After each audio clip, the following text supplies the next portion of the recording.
Hello नमस्कार बच्चों, कैसे हैं आप लोग। आज मैं फिर आपके सामने शिवा उपाध्याय बायो क्लासेस आपके सामने बहुत इंपॉर्टेंट टॉपिक लेकर के बेटा फिर से मैं आया हूं क्लास 12th के लिए। ये और भी ज़बरदस्त हमारा वन शॉट वीडियो होने वाला है, जिसमें आज हम बात करेंगे प्रिंसिपल ऑफ इनहेरिटेंस के बारे में एंड वेरिएशन। आप दोस्त जान लीजिए कि ये चैप्टर नंबर लगभग 4 चैप्टर जो होगा ये हमारे लिए कितना इंपॉर्टेंट है क्लास 12 बायोलॉजी के लिए।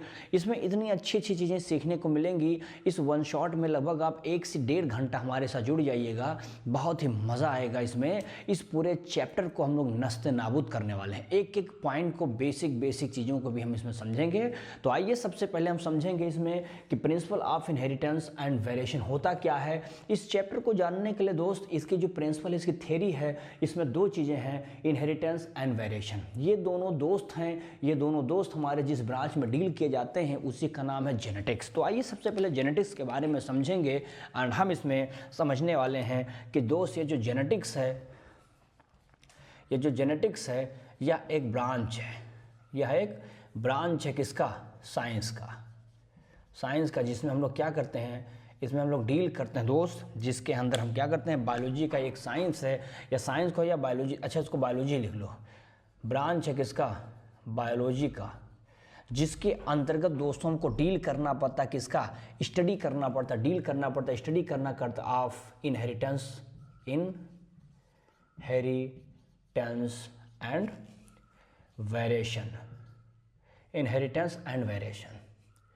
सो इनहेरिटेंस एंड वेरिएशन के बारे में हमको जानने की जो चाहत होती है, हम जिस ब्रांच में आते हैं, जेनेटिक्स में आते हैं, जिसके सबसे पहले जो मॉडर्न फादर माने जाते हैं डब्ल्यू बैटसन साहब हैं। कौन है ये? डब्ल्यू बैटसन साहब हैं। लेकिन अगर हम मॉडर्न, आप देख सकते हैं ये तो थे ही थे, लेकिन जो फादर माने जाते हैं ये जॉन ग्रेगर मेंडल साहब हैं। जॉन ग्रेगर मेंडल साहब हैं। ये इनकी अपनी योगदान है, और इस योगदान की वजह से इतना ज़्यादा कंट्रीब्यूशन मेंडल साहब का इस क्षेत्र में रहा है, जेनेटिक्स के क्षेत्र में, जिन्होंने न जाने कितनी अच्छी चीज़ों के बारे में डिस्कस किया है। सवाल ये है कि दोस्त इसमें जब वेरिएशन की बात करते हो तो इसमें हम डिग्री की बात करते हैं, अर्थात हम कह सकते हैं कि डिग्री ऑफ डिफरेंस। वेरिएशन मतलब होता है डिग्री ऑफ वेरिएशन। दोस्त किसके बीच में? डिग्री ऑफ वेरिएशन किसके बीच में? Variation of parent and offspring, यानी पिता माता और उनके बच्चों के बीच में कितनी विभिन्नताएं पाई जाती हैं, इस चीज़ को हम लोग दोस्त क्या करते हैं, इस वेरिएशन के अंतर्गत समझते हैं। और इसमें हमको ये समझने की कोशिश होती है कि जैसे मान लेते हैं कि किसी के फादर हैं, तो उस फादर के जो 3 बच्चे हैं, तीनों बच्चों में क्या क्या विभिन्नताएं हैं। क्या उनके हेयर स्टाइल एक हैं? क्या उनके आइस कलर एक हैं? या उनके जो चलने फिरने का स्टाइल है, हेयर स्टाइल है, क्या स्किन का कलर सब सेम है कि नहीं है? यानी कि पेरेंट और बच्चों के बीच में जो विभिन्नताएं होती हैं, जो डिफ्रेंशिएट होता है, उस चीज़ को वेरिएशन के रूप में जाना जाता है। तो हम लोग इसमें समझते हैं कि ये हमारे लिए क्या है, वेरिएशन होता है। लेकिन सवाल ये है कि सर ये इनहेरिटेंस क्या होता है? यहीं पर समझ लीजिए इनहेरिटेंस के विषय में थोड़ा सा देखो। इनहेरिटेंस में बताइए कि यह एक क्या होता है, ये एक ऐसा प्रोसेस होता है, ये एक ऐसा प्रोसेस होता है बाय विच, जिसके द्वारा by which characters are passed, ये कैरेक्टर पास्ट हो जाते हैं कहाँ से? फ्रॉम पेरेंट्स टू ऑफस्प्रिंग, यानी माता पिता से बच्चे में कैरेक्टर का ट्रांसफ़र हो जाना हमारे लिए क्या कहलाता है? इनहेरिटेंस कहलाता है। ये चीज़ ध्यान रखना। एक चीज़ वेरिएशन में और आपको समझना है कि इसमें अगर हम सेक्सुअल कैरेक्टर की बात करते हैं, अर्थात यहाँ पर सेक्सुअल रिप्रोडक्शन की बात करते हैं बेटा, तो ध्यान रखना ये हमारे लिए क्या क्रिएट करता है? ये वेरिएशन क्रिएट करता है। तो ये बहुत बढ़िया सवाल है, पूछा जाता है कि सेक्सुअल की एसेक्सुअल दोनों में कौन सा वेरिएशन को क्रिएट करता है? तो सेक्सुअल कैरेक्टर, ध्यान रखना, बार बार कंटिन्यू सेक्सुअलिटी बनाते इंटरकोर्स करते उसमें एक वेरिएशन आ जाता है। तो sexual reproduction always cause the variation. लेकिन वहीं पर जो एसेक्सुअल होता है, एसेक्सुअल रिप्रोडक्शन अगर आपसे पूछा जाएगा, बता देना कि सिर्फ ये प्रिजर्व करता है क्या? जेनेटिक मटेरियल को। तो ये ध्यान देना है कि ये प्रिजर्व करता है किसको? जेनेटिक मटेरियल को। ये चीज़ें ध्यान में मेरे हिसाब से आपको समझ में आ गई होगी, ठीक है। अब आइए हम थोड़ा सा वेरिएशन के विषय में एक चीज़ और समझ लेते हैं इसी समय। देखिए वेरिएशन में क्या करते हैं बेटा कि वेरिएशन के अंतर्गत हम लोगों को एक चीज़ समझना रहता है कि जो वेरिएशन होए है ना, इसमें हम लोग सोचते हैं कि हम सुपीरियर कैरेक्टर को लेते हैं, है ना। तो इसमें क्या होता है, वेरिएशन में एक चीज़ इसमें चाहो तो आप बता दीजिए कि हम लोग यहाँ पर चूज़ करते हैं क्या, choose parent with superior characters to breeds. ये चीज़ हम कैरेक्टर को डिसाइड करते हैं, breeds them to better varieties, है ना। वो चाहे प्लांट हो बेटा या चाहे एनिमल्स होता है। क्या यहाँ तक की बात किसी बच्चे को दिक्कत आ रही है तो बताओ। तो ये चीज़ें बड़ी इंपॉर्टेंट होती हैं हमारे लिए कि देखो हम चाहते हैं कि हमारा जो पेरेंट्स होते हैं उस पेरेंट्स के पास जो कैरेक्टर हैं वो अच्छे सुपीरियर होए। जैसे मान लेता हूँ कि आप कोई मैंगो का जो प्लांटेशन करना चाहते हैं, मैंगो का प्लांट लगाना चाहते हैं, तो क्या आप देसी आम लगाना पसंद करेंगे? नहीं करेंगे। आप सोचेंगे कि जो मैंगो का पेड़ हो वो एक अच्छी नस्ल का होना चाहिए, यानी उसके कैरेक्टर बड़े सुपीरियर होने चाहिए, और उस सुपीरियर कैरेक्टर को पिकअप करके फिर हम ब्रीड करवाते हैं। जैसे कि मेंडल ने, आप देखेंगे हाइब्रिडाइजेशन जो प्रोसेस था उसको यूज़ किया था, और इस प्रकार से उन्होंने हाइब्रिडाइजेशन इनहेरिटेंस करके कैरेक्टर को अच्छे अच्छे डेवलप किए थे।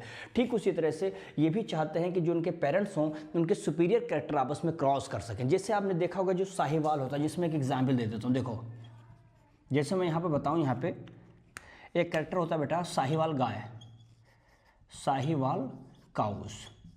ये कहाँ की है? ऑफ पंजाब। ये पंजाब है, जो कि मेड हुई है, कैसे बनी है? मेड बाई आर्टिफिशियल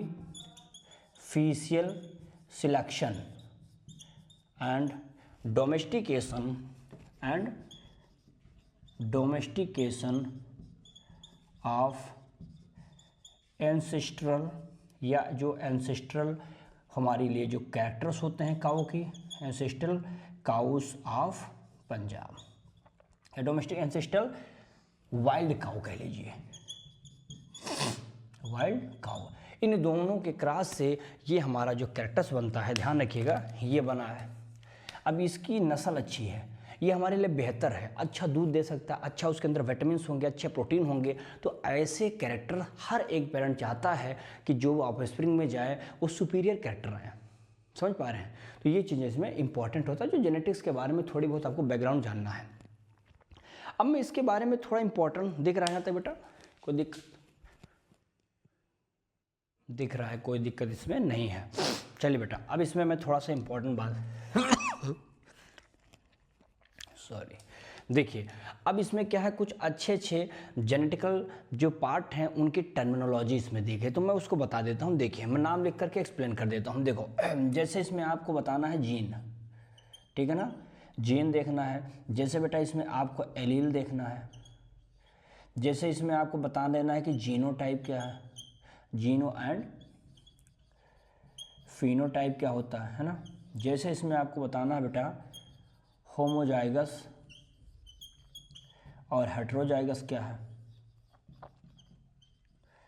हेट्रोजाइगस क्या होता है। फिर इसमें आपको बताना है बेटा इसमें डोमिनेंट एंड रिसेसिव कैरेक्टर क्या होता है, ये चीज़ें इसमें ध्यान रखना है। फिर इसमें स्पेशली आपको टेस्ट एंड बैक क्रॉस बताना है। फिर इसमें आपको बताना है mono and dihybrid cross. अब इतनी बात को आपको समझना बहुत इंपॉर्टेंट है, मैं बता देता हूँ। देखो जैसे पुनेट स्क्वायर भी आता है, इसमें बताऊँगा इसको भी आगे, लेकिन पहले ये समझ लीजिए क्या है।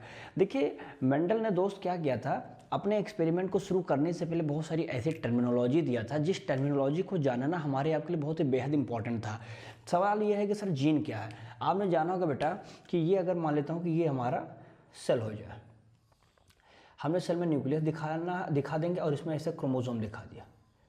हमने इसमें क्रोमोसोम में दोस्त क्या किया, हमने एक धागा दिखा दिया ऐसे, धागे का नाम क्या, डीएनए है। इस डीएनए के ऊपर छोटे छोटे से मोल की तरह स्ट्रक्चर चिपके रहते हैं, जिसका नाम क्या होता है, जीन कहा जाता है। तो जीन जरा देखना ध्यान से किस तरह से दिखाया गया है, एक छोटा सा सेगमेंट डीएनए का नहीं है ये। तो जीन क्या है, एक छोटा सा सेगमेंट होता है gene is a segment of the DNA which have the power to transfer the parents character to the offspring, यानी माता पिता के लक्षणों को बच्चे में ले जाने की जिम्मेदारी किसके पास है? जीन के पास होती है। याद रखिएगा ये जीन हो गया। सवाल है एलील क्या है। देखिए जितने भी जीन आपको मिलेंगे बेटा मैं बता देता हूँ। देखो ये जो जीन है, मान लो अब इस जीन के पास हमने देखा दो कैरेक्टर हैं। एक मान लेता हूँ उस प्लांट के लिए, टाल प्लांट के लिए, एक प्लांट डॉर्फ के लिए दिखाया गया। तो आपस में दोनों क्या हैं? अपोजिट हैं, यानी कंट्रास्टिंग पेयर हैं। तो एलील का मतलब ही होता है contrasting pair of character, pair of character, इसको क्या कहते हैं? एलील कहा जाता है। और ये दोनों आपस में दोस्त क्या हो जाते हैं? कंट्रास्टिंग पेयर वाले, आपस में ये दोनों एलीलोमॉर्फ कहलाते हैं, राइट। फिर देखिए जीनोटाइप एंड फिनोटाइप, ऐसे कैरेक्टर बेटा जो बाहर से आपको दिखाई ना पड़ते हो, यानी those character which are level on the genetic level, यानी जीन लेवल पर हो, which can not be appear from the outer surface, it called as a genotype. But when the character are appeared from the outer surface, यानी morphologically अगर show होता हो तो उसको हम क्या बोलते हैं? फिनोटिपिक कैरेक्टर कहते हैं। जैसे किसी के व्यक्ति के शरीर के अंदर कैंसर है, कैसे जान पाओगे? अंदर से जाओगे तभी पता करोगे ना, बाहर से थोड़ा ना देख पाओगे। लेकिन ये जीनोटाइप हो गया। लेकिन कोई व्यक्ति लंबा है, छोटा है, कैसा है, काला है, गोरा है, ये तो बाहर से देख ही पाओगे भैया कि कोई करिया है, कि कोई नीला है, कि कोई पीला है। तब जो चीज़ बाहर से देख ले तो वो हमारा क्या है? फिनोटिपिक कैरेक्टर होता है। ये समझ में आए भैया? आओ अब देखो होमोजाइगस कैरेक्टर और हेट्रोजाइगस। होमोजाइगस मतलब क्या भैया? अरे होमो माने एक, होमो सेपियंस थोड़े पढ़ा रहा हूँ। होमो माने सेम, जैसे कैपिटल टी होना चाहिए, ये होमोजाइगस है। स्मॉल टी होमोजाइगस है, सेम गैमीट दिखे यहाँ पे, लेकिन अगर कैपिटल टी और स्मॉल टी दिख जाए तो ये अलग अलग हो गया लल्ले, तो ये हेट्रोजाइगस हो जाता है। तो ध्यान है क्या? Homo heterozygous. Dominant and recessive, dominant ऐसे कैरेक्टर होता है बेटा जो किसी की मौजूदगी में भी अपने कैरेक्टर को क्या करते हैं? शो कर सकते हो। जैसे क्लास 12th का बच्चा और क्लास 3rd का बच्चा दोनों सामने खड़ा कर दीजिए, कोई इंसिडेंट होए और प्रिंसिपल साहब को जवाब देना हो, दोनों बच्चों में बुलाया जाए ऑफिस में, तो प्रिंसिपल साहब भी बच्चे की बात सुनेंगे सबकी, लेकिन विश्वास होगा उनको क्लास 12th के बच्चे पे, क्योंकि 12th वाला बच्चा उस दौरान उस बच्चे की तुलना में अपने आप को डोमिनेंट करके रखा हुआ है, यानी उसकी बातों पर ज़्यादा गौर फरमाया जाएगा, तो वो डोमिनेंट है। ऐसे ही रिसेसिव क्या है? यानी किसी की उपस्थिति में जो अपने कैरेक्टर को शो ना कर सकते हो। अब वो छोटा क्लास 3rd वाला बच्चा अपने लक्षण को, अपने कैरेक्टर को, अपनी बातों को शायद उस बच्चे की उपस्थिति में शो ना कर पाए, तो वो उसके लिए रिसेसिव है और वो बच्चा हमारा डोमिनेंट होता है। सही है। टेस्ट और बैकक्रॉस, देखो टेस्ट हमेशा कमजोरों का किया जाता है, याद रखिएगा। जैसे अभी मैं आपको जब ये मोनोहाइब्रिड क्रॉस बताऊंगा तो उसमें आ जाएगा, जब किसी F1 जनरेशन में पाए जाने वाले गैमीट का क्रॉस हमेशा रिसेसिव के साथ होता है तो वो टेस्ट होता है। लेकिन अगर रिसेसिव नहीं बल्कि वो कह लीजिए कि डोमिनेंट के साथ क्रॉस करा दिए F1 जनरेशन के गैमीट का, तो वो हमारे लिए ध्यान रखिएगा वो बैक क्रॉस कहलाते हैं।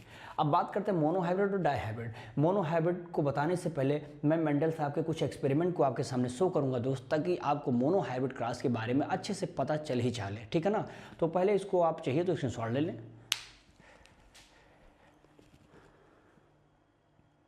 बेटा एक चीज़ यहाँ लगे हाथ और बता देता हूँ, फिर आगे बढ़ जाता हूँ। यहाँ पर जो है ये जो इनहेरिटेंस होता है ये वाला, ये ध्यान रखिएगा, ये कौन सा बेस होता है? तो on the basis of heredity पर काम करता है, on the basis of heredity. यानी जब माता पिता से कैरेक्टर बच्चे पेरेंट से क्या होता है बच्चे में ट्रांसफर हो जाए तो उसको हम क्या बोलते हैं? ये हेरिडिटी होता है, उसी को इनहेरिटेंस के नाम में जाना जाता है।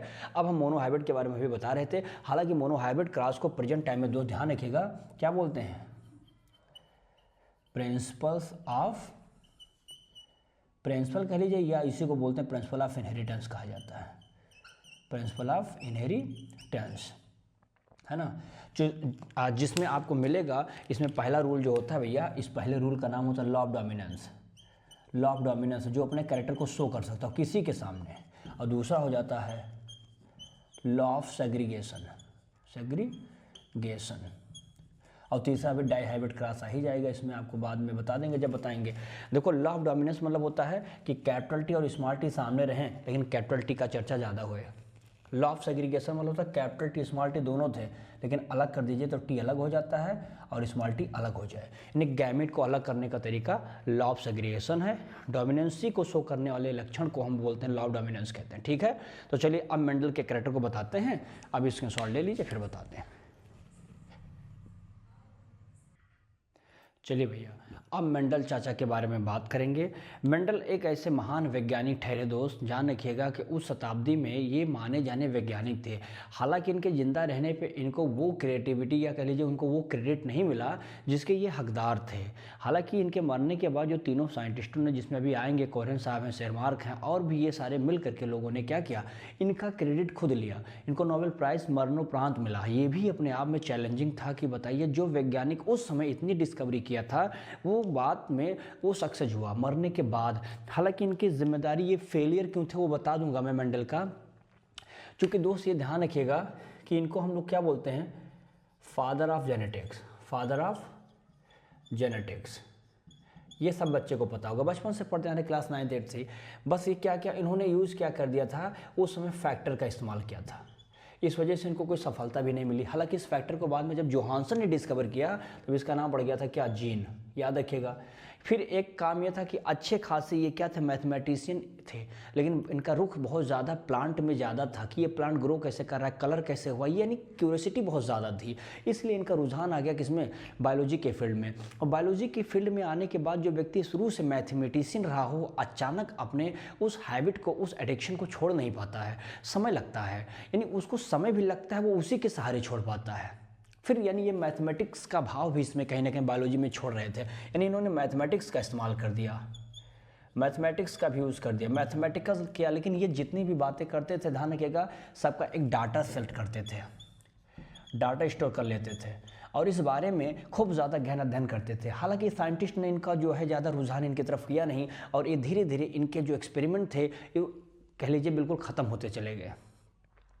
क्योंकि एक तो वही बात ये था कि उस समय इतना ज़्यादा हमारे पास टेक्नोलॉजी डेवलप नहीं था जिससे इनकी बातें दूर तक कन्वे की जा सकें। फिर इनकी बात को डिमिनिश कर दिया गया एंड फाइनली ये ख़त्म हो गए। और जब ये 84 में, जुलाई 1822 से जन्म हुआ, 84 में मर गए। मरने के कुछ समय बाद जब 1900 में 3 साइंटिस्टों ने, यानी कि ये कह लीजिए कि जुलाई जो था 22 से लगा के 18-22 से सफ़र इनका 84 तक रहा है। और जब ये 1900 में बेचारे इनके 3 साइंटिस्ट आए और तीनों साइंटिस्टों ने इनके ऊपर फिर गहन अध्ययन किया, तब जा करके पता चला कि आज के वैज्ञानिक जो मरे जा रहे हैं जिस चीज़ की डिस्कवरी करने के लिए, इसको मेंडल चाचा ने न जाने कितने वर्ष पहले ही कर दिया है। तो ये बात इनकी रही है। अब इसमें जो इम्पोर्टेंट और फैक्टर आते हैं इनके बारे में, वो मैं आपके सामने पेश करूँगा दोस्त, जिसमें आपको ये समझने में आसानी होगी। इन्होंने क्या दिया था, इन्होंने हाइब्रिडाइजेशन एक्सपेरिमेंट दिया था। एक्सपेरिमेंट दिया था कहाँ पर, ऑन पी पर। पी जानते हैं, स्वीट पी जिसको बोलते हैं, पाइसम सटाइवम, लिख लीजिए बस साइंटिफिक नेम, पाइसम सटाइवम। तो इनका बहुत बड़ा योगदान इस पर रहा है दोस्त। लगभग 7 वर्षों तक इनका अध्ययन रहा, ये भी ध्यान रखिएगा, 7 साल तक अध्ययन रहा इनका। कहाँ से, 1856 से लेकर के 63 तक का सफ़र इनका जारी रहा है इस फील्ड में। और ये मानने जाने वैज्ञानिक थे, मैंने ऑलरेडी पहले ही कह दिया है। डब्ल्यू वैटसन थे लेकिन वो मॉडर्न थे, लेकिन इनकी बात कुछ अलग ही थी।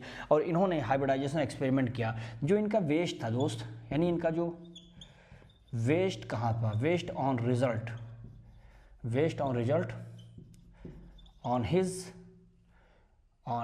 हिज एक्सपेरिमेंट, यानी इनका जो बेस था वो इनके एक्सपेरिमेंट के ऊपर डिपेंड था। इन्होंने एक प्रपोज किया था, एक थ्योरी दिया था दोस्त, लॉ ऑफ इनहेरिटेंस। अभी मैंने शुरू में ही बताया था आपको, inheritance, law of inheritance for living organism. यानी जितने भी लिविंग ऑर्गेनिज्म थे उनको ये बताया गया कि उनके ऊपर एक कंडीशन फॉलो करता है जो इनके अंदर कैरेक्टर्स को पेरेंट के थ्रू बच्चे में क्या हो जाता है, ट्रांसफर हो जाता है। सारे लिविंग में बता दिया। भाई फ्रॉग है तो फ्रॉग में भी बच्चे में ट्रांसफर होगा कैरेक्टर ना, हम होंगे हम में होगा, कुत्ते में होगा, डॉग में होगा, पिग में होगा, जितने भी लिविंग आपको दिखाई पड़ते हैं, everyone have the law of inheritance, character follow किया जाएगा, तभी हम आप अपने पिता की तरह, अपने माता पिता की तरह दिखते हैं भाई साहब। तो ये चीज़ उन्होंने बताने की कोशिश की, लेकिन उस समय के वैज्ञानिकों के दिमाग में ये था कि ये कहाँ से बावड़ी पूछ बायोलॉजिस्ट, इसमें हमारे बायोलॉजिस्ट के फील्ड में ये मैथमेटिशियन कहाँ से आ गया है, इस पर सवाल था। इसको आगे नहीं बढ़ने देना, इसको डिमिनिश करना है, इसको नर्वस कर देना है, इसको ख़त्म ही कर देना है, ये तैयारी थी लोगों की, लेकिन ये सफल हो गए। फिर देखिए एक पॉइंट और बताइए, मेंडल ने क्या किया था कि मेंडल ने दोस्त अपना जो डाटा था, उस डाटा सैंपल का इनका जो साइज़ था ना, ये बहुत he was very was very large, है ना, जिसके पास बहुत ज़्यादा कैपेबिलिटी थी टू मेंडल्स एक्सपेरिमेंट। अब सोच सकते हैं कि एक वैज्ञानिक के पास, अकेला वैज्ञानिक है लेकिन उसके पास डाटा की समूह जो है, ग्रुप जो है, झुंड जो है, इन्फॉर्मेशन का एक झुंड जो पाया जाता है, कितनी बड़ी चीज़ें हैं, जिसके पास इतनी कैपेबिलिटी है कि मेंडल के एक्सपेरिमेंट को अकेला प्रूफ करने की ताकत रखता हो। अब देखिएगा, मेंडल ने दोस्तों वर्क किया था किस पे, 7 कैरेक्टर्स पर, 7 कैरेक्टर्स पर किया था, पी का, है ना। जो कैरेक्टर्स आपस में ध्यान देना, कुछ तो इसमें दोनों कैसे थे, अपोजिट थे भाई। एक टॉल पौधा लंबा होगा, एक लंबा पौधा होगा, छोटा बौना बौना हो जाएगा, तो दोनों आपस में क्या हो गए, अपोजिट हो गए, या इसी को हम लोग दोस्त अभी आपने एलील पढ़ा था, कंट्रास्टिंग कहा जाता है, कंट्रास्टिंग कहा जाता है। ऐसे ट्रेड को उन्होंने लिया था, है ना। अब उस ट्रेड को लिया और इन्होंने इस प्रकार से सभी कैरेक्टरों पर वर्क किया। टोटल इनके पास 14 ट्रेड ठहरे थे। कितने आए थे भाई, 14 ट्रेड, है ना। तो इसी को हम बोलते हैं true breed character, true breed characters. अब सवाल ये है कि सर वो 7 कैरेक्टर जरा बताना मेरे को कौन कौन सा था भाई, मैं भी तो जान लूँ ना। चलो देख लेते हैं भाई कौन कौन थे। देखो इसमें सिंपल आप बताइए कि सर वो कैरेक्टर जो थे हमारे कौन से थे। पहला यहाँ लिखो सर कैरेक्टर, ये बहुत ज़रूरी भैया, मैं फिर बता दे रहा हूँ। इधर लिखो उसके कंट्रास्टिंग ट्रेट। देखो सिंपल आप बताइए कि सर वो जो कैरेक्टर था, इसमें नंबर 1 हम बता देंगे, इसमें वो पौधे की हाइट, यानी कि स्टेम की हाइट, है ना, स्टेम की हाइट। बेटा फ्लावर का जो कलर होता है ये भी आपको देखना था। बेटा फ्लावर की जो पोजीशन थी ये भी देखना है, फ्लावर की जो पोजीशन थी ये भी देखना है। बेटा पी का शेप क्या था, बेटा उस पॉड का कलर क्या है, पॉड का कलर। बेटा सीड का शेप क्या है, और सीड का शेप के बाद सीड का कलर। इतने ज़्यादा कैरेक्टर साथ हो, देखो 1 2 3 4 5 6 और ये 7, ये 7 कैरेक्टर थे। इन्हीं कैरेक्टर्स को इन्होंने इस तरह शो किया। कंट्रास्टिंग में थोड़ा सा बता देता हूँ क्या। देखो इसमें क्या कि पौधा एक तो टॉल हो सकता है और दूसरा हमारा डॉर्फ भी हो सकता है ना भाई, ये हो सकता है। फिर देखिए फ्लावर का कलर या तो वायलेट हो सकता है भाई, या तो वायलेट हो सकता है, या तो फिर कैसा हो सकता है, ये वाइट हो सकता है। ये भी कैरेक्टर हमारा था। फ्लावर की पोजीशन बेटा कैसा था, या तो ये एक्सियल होगा, बिल्कुल टॉप नहीं होगा, या फिर टर्मिनल बिल्कुल टॉप पर होगा, ये ऐसे हो सकते हैं। हमारा जो पी का शेप था कैसा था, इनफ्लेटेड भी हो सकता है, इनफ्लेटेड होगा, या तो कंस्ट्रिक्टेड होगा, ठीक है ना, इस प्रकार का होगा। जो पॉड का कलर होता है आप जानते होंगे कि या तो ग्रीन हो सकता है या तो येलो हो सकता है। सीड का शेप राउंड भी हो सकता है या फिर ये रिंकल्ड हो सकता है। सीड का कलर कैसा होगा भाई, या तो येलो हो सकता है या तो ये ग्रीन हो सकता है। इतने सारे कैरेक्टर दोस्त हमारे किसके हैं, मटर के हैं। और इस प्रकार से हम लोगों ने 7 कैरेक्टरों को दिखा दिया और मेंडल ने इन्हीं को बोला, देखो 7 इधर 7 इधर, इसीलिए इसको बोलते हैं 14 true breed plant, true breed plant कहते हैं, या ट्रेड भी कहा जाता है। क्या मेरी बात यहाँ तक बच्चे समझ में आ रहा है। अब हम बात करेंगे मोनो हाइब्रिड क्रॉस के बारे में। स्क्रीनशॉट लें फिर मैं बताता हूँ। चलें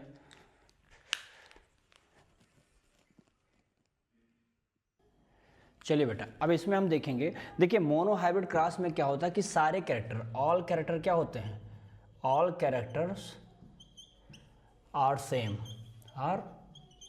same in male and female, but one character, सिर्फ एक कैरेक्टर हमारा क्या होता है, डिफरेंट होता है। वो कैपिटल टी हो सकता है या स्मॉल टी, ठीक है ना। इन्हीं कैरेक्टर्स को लेकर, यानी हम इसको वन जीन ऑफ इनहेरिटेंस भी कह सकते हैं। एक जीन द्वारा एक कैरेक्टर्स को लेकर के हम आपस में क्रॉस करवाते हैं। जैसे मैं आपको सिखाने की कोशिश करता हूँ, यहीं पर आपको सीखने को मिलेगा भाई। देखो जैसे मैंने लिया बेटा यहाँ कैपिटल टी है, उधर लिया मैंने स्मॉल टी। आपको पता है कि ये हमारा क्या है, प्योर डॉर्फ,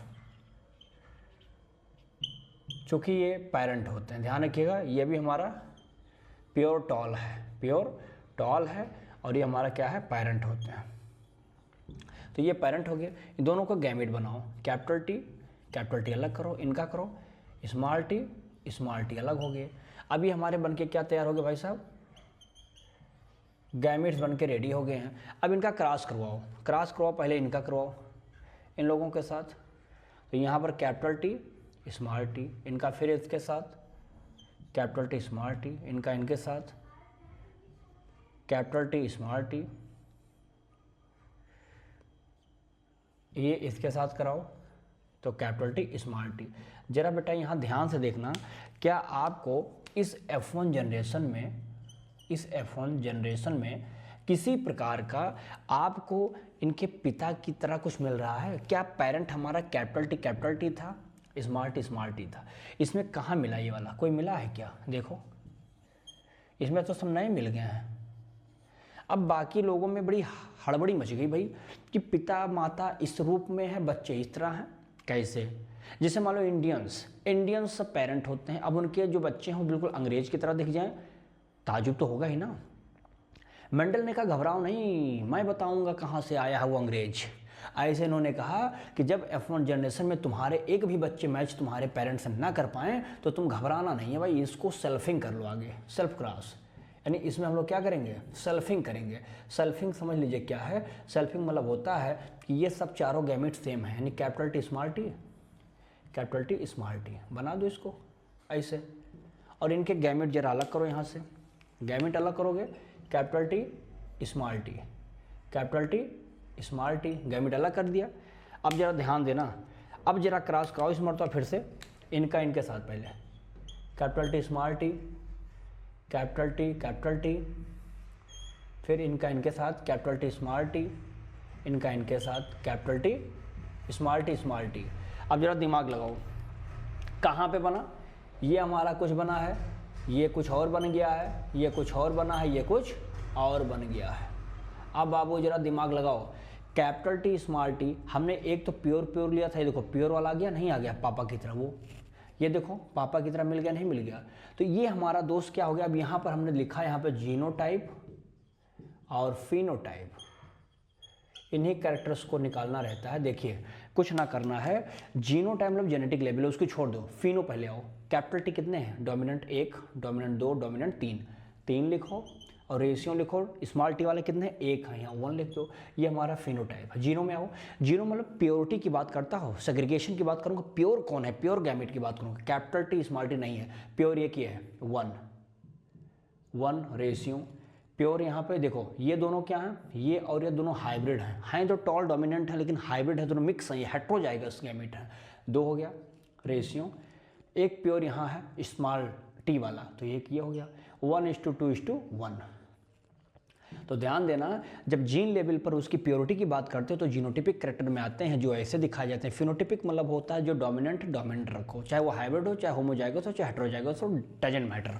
तो ये चीज़ें आपके सामने हो गई हैं। तो मेंडल ने कहा कभी कभी हम एक जनरेशन में जो कैरेक्टर नहीं जान पाते हैं, वो दूसरे जनरेशन में, तीसरे जनरेशन में कहीं छिपे होते हैं और वो कैरेक्टर फाइनली हमको अपीयर हो जाते हैं जनरेशन टू जनरेशन। तो इस प्रकार से यहाँ पर हमको ये सारी चीज़ें दिखाई पड़ी हैं। क्लियर है? आइए बात करते हैं अब हम कुछ नॉन मेंडेलियन डिसऑर्डर के बारे में, जिसमें हम बात करेंगे कोडोमिनेंस के बारे में बात करेंगे, और भी स्पेशल जो इसमें होंगे उसके बारे में बात करेंगे। तो पहले हम नॉन मेंडेलियन डिसऑर्डर देखें, बट इसको पहले आप इसको सॉल्व ले लें।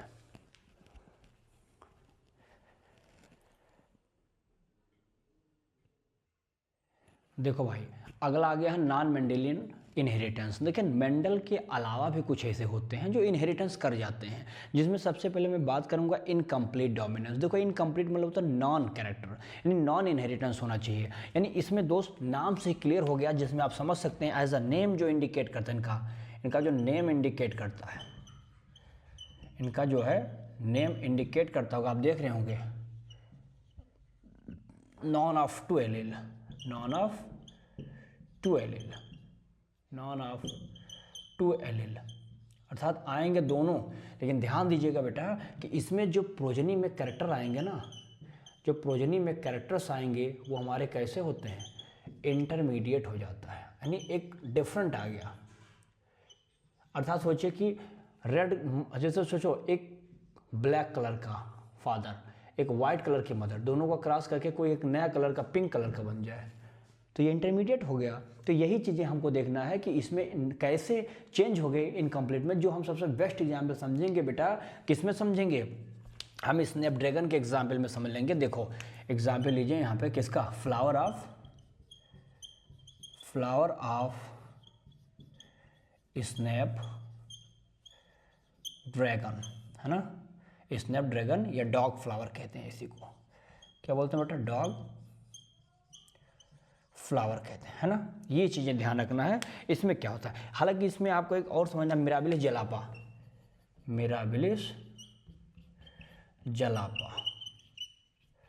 यह भी एक फ्लावर है बेटा, ध्यान रखना। ये सब हैं 4 o'clock के नाम से भी ये सब जाने जाते हैं। इन सब के केसेस में आपको क्या होता है, 2 डिफरेंट टाइप के फ्लावर होते हैं। दोनों डिफरेंट के फ्लावर का नाम मैं यहाँ लिखता हूँ। देखो एक को मैं लेता हूँ बेटा पेरेंट जनरेशन, अगर मैं ले लेता हूँ यहाँ पे तो कहिए रेड, एक तो रेड हो जाएगा यानी RR,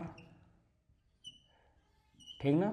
एक साइड में मैं ले लेता हूँ फ्लावर बेटा वाइट, जो कि स्मॉल RR। क्या बात समझ में आई? अब समझिए जरा, समझना क्या है बेटा, ये हमारे पेरेंट होते हैं, ये हमारे पेरेंट होते हैं, या हम इसको F1 जनरेशन भी कह देते हैं, सबको पता है। ये हमारे जो बने ये वाले, इसको हम बोलते हैं गैमीट, यानी गैमीट बने हैं। अब इसमें क्या होगा, गैमीटोजेनेसिस करवाएंगे हम, गैमीटोजेनेसिस करवाते हैं। गैमीटोजेनेसिस जानते हैं, R इधर और R इधर हो गया, इस पर गैमीटोजेनेसिस करवाओ सेम प्रोसेस में। गैमीटोजेनेसिस बेटा करवाओगे, स्मॉल r इधर, स्मॉल r इधर। क्या किसी बच्चे को दिक्कत है? अब जरा इनका सेल्फिंग कराओ, क्या कराओगे, सेल्फिंग जैसे बेटा कराते हो तो आपको यहाँ पर देखने को मिलेगा कि यहाँ से देखो, ये पहले इनके साथ कराओगे तो यहाँ से हमारे पास गैमीट बहुत बम्पर बनेंगे। देखो हम क्या बनाएं, इसको ऐसे बना दो, R सेम है ना करेक्टर, स्मॉल r इधर, एक साइड में बेटा यहाँ R स्मॉल r इधर करा दो, क्रॉस कराओ यहाँ से। देखो बहुत अच्छे, देखो बनाने का तरीका कैसे है, दोनों सेम है, कैपिटल R यहाँ capital small r, capital R ये मेल को शो करेगा, ये फीमेल को शो कर जाएगा। समझ में आई बात? क्रॉस कराओ इनके साथ कराओ, कैपिटल R स्मॉल r, है ना। फिर इनके साथ करा दो जरा, स्मॉल r कैपिटल R, तो यानी कैपिटल पहले लिखा जाता है, स्मॉल r हो गया, स्मॉल r और स्मॉल r। तो ये जो बना बेटा ये F2 जनरेशन में बना हमारे सामने। यहाँ R हमारा ध्यान रखिएगा डोमिनेंट होता है, ये जो R होता है ना ये वाला, ये डोमिनेंट है, यानी अपने कैरेक्टर को शो करेगा। ये वाला कैसा है, रिसेसिव होता है, ठीक है ना। अब यहाँ पर इसका भी फिनोजीनो देखो, फिनोटाइपिक रेशियो क्या होता है और जीनोटिपिक रेशियो। देखो भैया बहुत इजी है, कुछ नहीं है। फिनोटाइपिक में जरा दिमाग लगाओ, सेम प्रोसेस, 1:2:1, वही है देखो 1:2:1 हो गया, नहीं हो गया, यानी ये वाला 1 हमारा क्या शो कर रहा है, ये रेड को कर रहा है, ये वाला पिंक को कर रहा है ना, पिंक को कर रहा है, और ये वाला भाई साहब क्या कर रहे हैं, ये वाइट को कर रहे हैं। तो ये रिएक्शन तैयार है। लेकिन जीनोटाइपिक कैरेक्टर में आओ भैया, जेनेटिक लेवल पे जो कैपिटल है कैपिटल रहेगा, स्मॉल है वो स्मॉल r में ही रहेगा। तो कितने हो जाते हैं, सेम प्रोसेस जो मोनोहाइब्रिड में किया था 1:1, है ना। ये हमारे बन जाते हैं यहाँ पे कैपिटल R स्मॉल r और स्मॉल r। इस प्रकार से दोस्त हमारे सामने ये जीनोटाइपिक और फिनोटाइपिक कैरेक्टर्स हो जाते हैं। जो हमको चाहिए था, रेड चाहिए था, ये पिंक चाहिए था, या रेड था वाइट था, लेकिन मिला क्या, हमको पिंक मिल गया। तो जरा दिमाग लगाओ कि जब तुम रेड लोगे, जब तुम वाइट लोगे, बनेगा क्या, एक नया इंटरमीडिएट जिसका नाम है पिंक कलर का फ्लावर। तो दिखा नहीं दिखा, तो इसी चीज़ को कहते हैं जब इंटरमीडिएट कलर का हमारे सामने एक प्रोजनी बन जाए तो इसको हम बोलते हैं इनकम्प्लीट डोमिनेंस कहते हैं। सही है। अब आइए को डोमिनेंस बताते हैं आपको, जिसमें ह्यूमन ब्लड ग्रुप भी पाया जाता है, बड़ा मज़ा आने वाला उसमें भी। पहले इसको भी स्क्रीनशॉट लीजिए फिर बताया जाता है। चलिए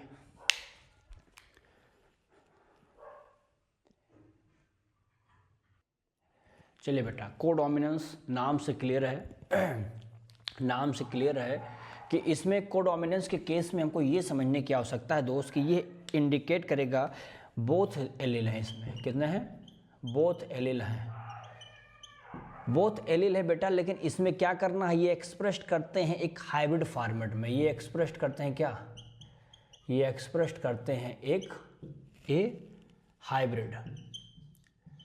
अब सवाल है दोस्त कि एक हाइब्रिड के फॉर्मेट में कैसे करेगा। जैसे सबसे best example ABO blood group है, एबीओ ब्लड ग्रुप में है। जैसे मैं आपको बताऊं दोस्तों कि जो ब्लड ग्रुप इंसान का होता है आपको पता होगा, मैं छोटे छोटे बात को क्लियर करता चल रहा हूं। जैसे आप जानते हैं कि ए है, बी है, ए बी है, ओ है, तो इंसानों में आपको पता चलेगा कि A B O blood group है, यानी हमारे में क्या है, ए बी ओ है।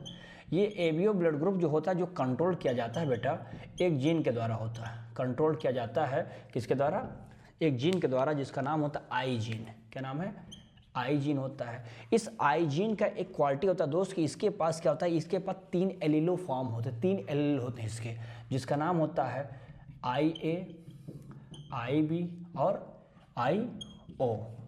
आई ए, आई बी और आई ओ, ठीक है ना, ये चीज़ होता है। अब सवाल ये है कि सर ये कैसे आगे बढ़ेगा, इसका प्रोसेस क्या होता है, इसको समझाना। आई तो ये जो हमारा ये जीन होता है, देखो आई ए, आई बी, आई ओ, ठीक है ना, ये तीनों होते हैं। अच्छा, इसमें काम क्या करना पड़ता है, इसमें आपको एक चीज़ समझना है। दिख रहा है यहाँ तक, कोई दिक्कत किसी बच्चे को, सही है, कोई दिक्कत नहीं है। तो हमने बता दिया कि ये दोस्त हमारे आई के कितने रूप हैं, आई ए, आई बी और कौन है, ये आई है। याद रखिएगा ये पॉपुलेशन लेवल पर शो होता है। कब, कहाँ से होता है, पॉपुलेशन लेवल पर। अगर आपसे ये पॉपुलेशन लेवल पर इतने शो होते हैं तो एक याद करिएगा यहाँ पर, अगर ये सिंगल इंडिविजुअल में मात्र 2 होता है, कोई 2 हो सकता है, ये हो जाए या ये हो जाए, तो सिंगल में यानी सिंगल लेवल पर अगर आपको शो करना है बेटा, तो हम बता देंगे इसमें से 2 ऑफ देम अकेले ये शो कर जाते हैं। लेकिन अगर पॉपुलेशन लेवल पर करना है तो तीनों को करना है। इसमें सवाल ये है कि सर ये आई ए और आई बी जो होते हैं ना, देखो आई ए और आई बी है ना, आई ए, आई बी, ये दोनों बराबर होते हैं और दोनों आपस में बहुत डोमिनेंट है आई के ऊपर, यानी ये हावी है, ये डोमिनेंट है, ये रिसेसिव बेचारा करेक्टर करता है। देखो जैसे मैं एक एग्जांपल के थ्रू समझाने की कोशिश करूंगा। जैसे देखो यहाँ पर, अगर मैं यहाँ से बेटा आई ए ले लूँ, आई ए ले लूँ, आई ए ले लूँ, आई बी ले लूँ, आई बी ले लूँ और ये आई ले लेता हूँ, ठीक है ना। ये हमने दिखा दिया पेरेंट का एक का एलील है, ये पेरेंट ए को दिखा दिया यहाँ पर। यहाँ पेरेंट नंबर 2 दिखाना चाहता हूँ, ठीक है ना। 2 में दिखाने का मतलब क्या है, जैसे मैं यहाँ लेता हूँ कि इनके सामने आई ए ले लेता हूँ, यहाँ पर क्या हो जाइए, आई ए ले लेता हूँ। यहाँ पर हमने ले लिया आई ले लिया, यहाँ पर बेटा हमने आई बी ले लिया, आई बी ले लिया, फिर हमने आई ले लिया, फिर हमने आई ले लिया। अब जरा दिमाग लगाना यहाँ पे, इन दोनों के क्रॉस के द्वारा आई ए और आई ए जब दोनों एक साथ होते हैं बेटा, तो ध्यान रखना जो पेरेंट जो बच्चे बनते हैं ना, यानी जो हमारे ऑफस्प्रिंग बनेंगे यहाँ पे कैसे बनेंगे, दोनों को शो करेगा, यानी ये आई ए और आई ए बनेगा। लेकिन अगर आई ए और आई बी है, आई ए बी बनेगा, ठीक है ना। आई ए और आई बी है, ध्यान से देखना। अच्छा एक चीज़ और है, आई ए यहाँ पे है और यहाँ पर आई है, तो ज़रा दिमाग लगाना, आई ए और आई बन जाएगा। आई ए आई बी है, आई ए आई बी हो जाएगा। आई बी और आई बी है, आई बी बन जाएगा।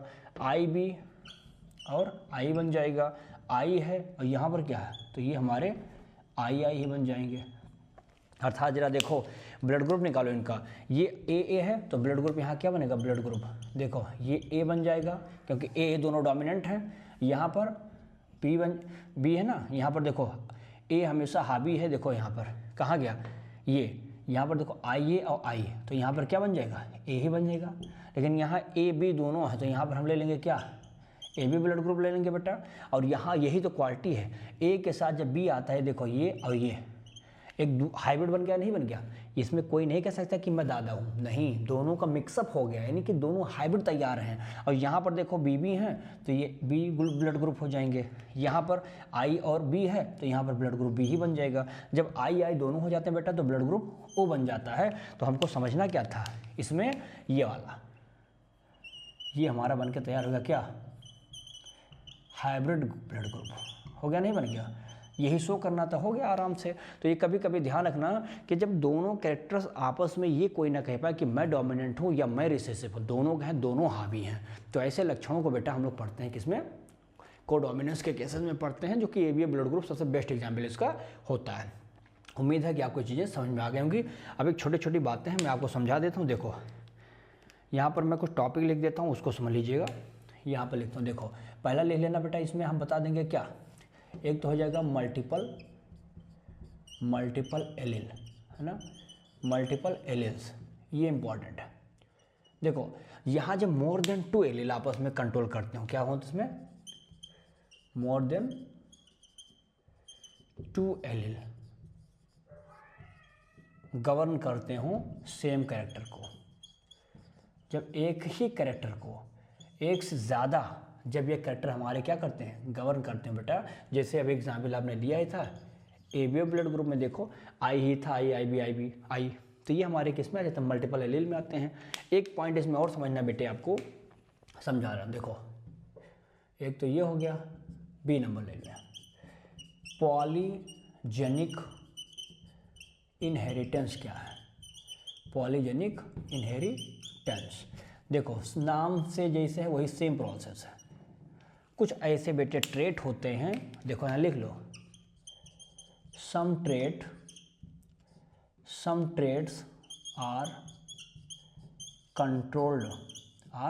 कंट्रोल्ड कैसे, बाई 3 or more जीन।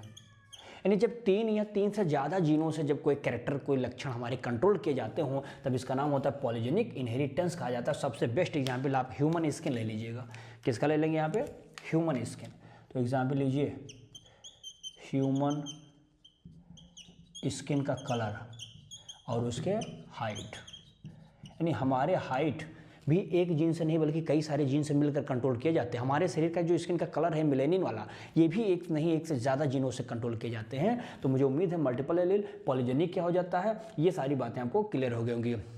एक हाँ प्लियोट्रॉफी समझ लो, इसी समय लगे हाथ। देखो सी नंबर ले लो, PLEIOTROPHY, प्लियोट्रॉफी।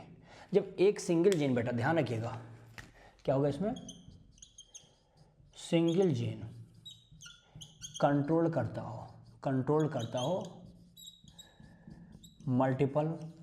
मल्टीपल फिनोटिपिक एक्सप्रेशन को करता, तो ये सब इसमें प्लियोट्रॉफिक में आते हैं।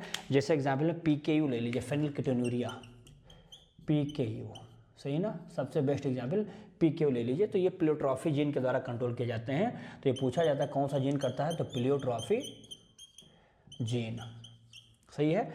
दिख रहा है ना यहाँ तक, सब कुछ सही है, इसमें कोई दिक्कत नहीं है, ये बात सही है। तो फेनिलकेटोन्यूरिया के केसेस में ऐसा होता है। अच्छा, अगर कभी कभी आगे आएगा ये फेनिलकेटोन्यूरिया क्या होता है, लेकिन मैं अगर थोड़ा सा एक बात बता देता हूँ इसमें क्या होता है। इसमें मेंटल रिटार्डेशन हो जाता है। क्या हो जाता है इसमें, मेंटल कम हो जाता है, मेंटल का रिटार्डेशन हो जाता है। और एक चीज़ और इसमें हो जाता है, ध्यान रखिएगा, यहीं लिख देता हूँ, स्किन और प्लस हेयर का पिगमेंटेशन कम हो जाता है। तो ये 2 पॉइंट ध्यान रखिएगा, स्किन और हेयर का पिगमेंटेशन डाउन होगा, मेंटल का रिटार्डेशन यानी मेंटल पावर 0 लेवल पर चला जाता है। ये फेनिलकेटोन्यूरिया नाम के 2 डिजीज, इस रोग के द्वारा ये सिम्टम दिखाई पड़ते हैं, जो कि सबसे बेस्ट एग्जाम्पल प्लियोट्रॉफी में देखने को मिलता है। यही चीज़ सीड में, पी में केसेस में भी यही होता है। याद रखिएगा, एक एग्जाम्पल और ले लो यहाँ पे, पी के केसेस में सीड का साइज और सीड का शेप, यह भी दोनों हमारे कंट्रोल किए जाते हैं। पी के केसेस में जीन होता है एक, जीन बी है ना, तो जीन बी जो होता है इन दोनों लक्षणों को देखता है। तो ये ध्यान है ना, मर्डर के केसेस में ये होता है, ह्यूमन के केसेस में PKU होता है, फेनिलकेटोन्यूरिया होता है, जिसके सिम्टम इस तरह दिखाई पड़ते हैं। चलिए अब मैं आपको बताता हूँ डाई हाइब्रिड क्रॉस क्या होता है, यानी 2 जीन ऑफ इनहेरिटेंस क्या होता है। फिर धीरे धीरे हम इस चैप्टर के कगार पे आने वाले हैं, लेकिन पहले आप इसकी शॉर्ट लीजिए।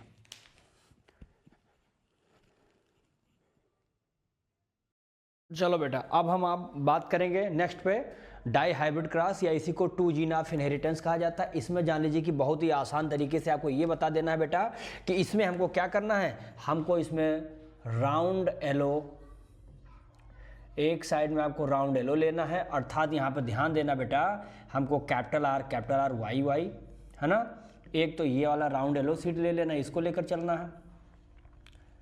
और दूसरे साइड में हमको यहाँ पर देखो कैपिटल आर डोमिनेंट है ना, कैपिटल वाई हमारा क्या हो जाएगा, डोमिनेंट हो जाएगा। अर्थात हमने अभी ये जो सीड लिया है वो सीड कैसा होना चाहिए, डोमिनेंसी को रिप्रेजेंट करता है। तो ये हमारे पास एक हो गया। एक साइड में लेंगे रिंकल्ड ग्रेन, बस इसी का शॉर्ट फॉर्म बना दीजिए, small R small R small Y small Y, ठीक है ना।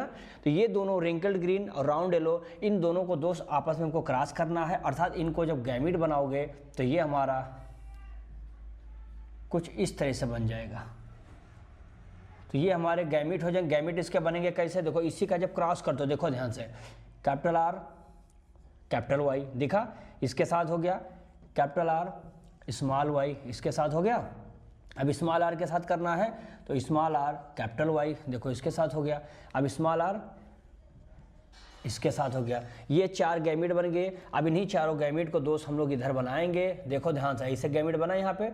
अब यहाँ से हमको क्या करना रहता, आर वाई, देखो सेम चीज़ें हैं, कुछ इस तरह से, कुछ इस तरह से, कुछ इस तरह से। एक को हमने दिखा दिया, ये मेल साइड का हो गया, एक साइड में हमने इसको फीमेल वाला यानी इसको वही चीज़ें फिर लिख लीजिए यहाँ पे, ये ऐसे करके, और फिर यहाँ पर हमारे पास स्मॉल आर स्मॉल वाई, ठीक है ना। अब इन सबको हम लोगों को क्या करना है, क्रॉस करवा देना है। दोस्तों जब इस प्रकार से आप क्रॉस करवाते हो तब इसके बाद जो गैमीट बनते हैं, बस मैं नाम देखो एक समझाता हूँ। जैसे ये हो गया कैपिटल आर फिर कैपिटल वाई है ना, एक गैमीट। ऐसे इनका इनके साथ इनके चारों चार, यानी इस प्रकार से 16 गैमीट आपके बन के सामने तैयार हो जाएंगे। बस मैं आपको रेशियो बताने का काम करता हूँ। यहाँ पर आपको रेशियो बनेगा 9:3:3:1। इससे पहले आपने अभी मोनोहाइब्रिड बताया जब मैंने, तो उसमें आपने लिखा था 3:1। इनका क्रॉस अगर 3:1 से करा दिया जाए तो देखिए 3 त्रिका 9, 3 1 जा 3, 1 3 3, 1 कम 1, यही रेशियो बनेगा, नहीं बनेगा। तो इनका जब मोनोहाइब्रिड क्रॉस के ही ये डबल टाइम है ना, तो ये हो गया हमारा क्या, ये हो गया हमारा फिनोटाइप। अब जब जीनोटाइप निकालना रहता है तो याद करिए 1:2:2:1 ये था। इसका क्रॉस करवाए 1:2:2:1 के साथ। जब इसको क्रॉस करवाओगे भाई तो यहाँ पर जो रेशियो बनेगा आपका 1:2:1:2:4:2:1:2:1। तो ये हमारा जीनोटिपिक कैरेक्टर होता है। तो जीनोटिपिक अगर आपसे पूछा जाए तो ये बताओ, फिनोटिपिक लक्षण में ये बताएंगे। ये दोनों ध्यान रखिएगा, मोनो और डाइहाइब्रिड क्रॉस में ये बहुत ही अच्छा आपके सामने रेशियो बन के आ जाता है। देखिए इसको 10th में भी पढ़ा होगा, वहां से भी आप इस गैमेट को भर करके फिल करके निकाल सकते हो भाई। तो इसलिए मैंने आपको एक संकेत दे दिया है कि इस प्रकार से गैमेट जो बनेंगे हमारे सामने, ऐसे बनते चले जाएंगे। फाइनली जो भी रेशियो आपको चाहिए यहाँ से निकाल सकते हैं। तो ज़्यादा इस पर फोकस करने की आवश्यकता नहीं है, बशर्ते आप थोड़ा जान लीजिए। अब आइए मैं बताता हूँ, मेंडल के डिस्कवरी जो हुई थी सन 900 में, है ना, 1900 में मेंडल के इनहेरिटेंस का रीडिस्कवर हुआ। रीडिस्कवरी हुई, किसकी हुई, मेंडल के इनहेरिटेंस एक्सपेरिमेंट का। मेंडल का जो इनहेरिटेंस था उस एक्सपेरिमेंट को करने के लिए यहाँ पर दोस्त हमारे सामने तीन वैज्ञानिक का, डी वेरीज साहब पहला नंबर, डी वेरीज आ गए, है ना, बहुत इंपॉर्टेंट लाइन है सब, डी वेरी। वान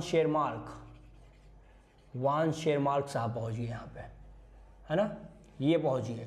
अब इनके सामने एक जो महान वैज्ञानिक थे जिसका नाम था कार्ल कोरेंस, ये भी पहुँचे।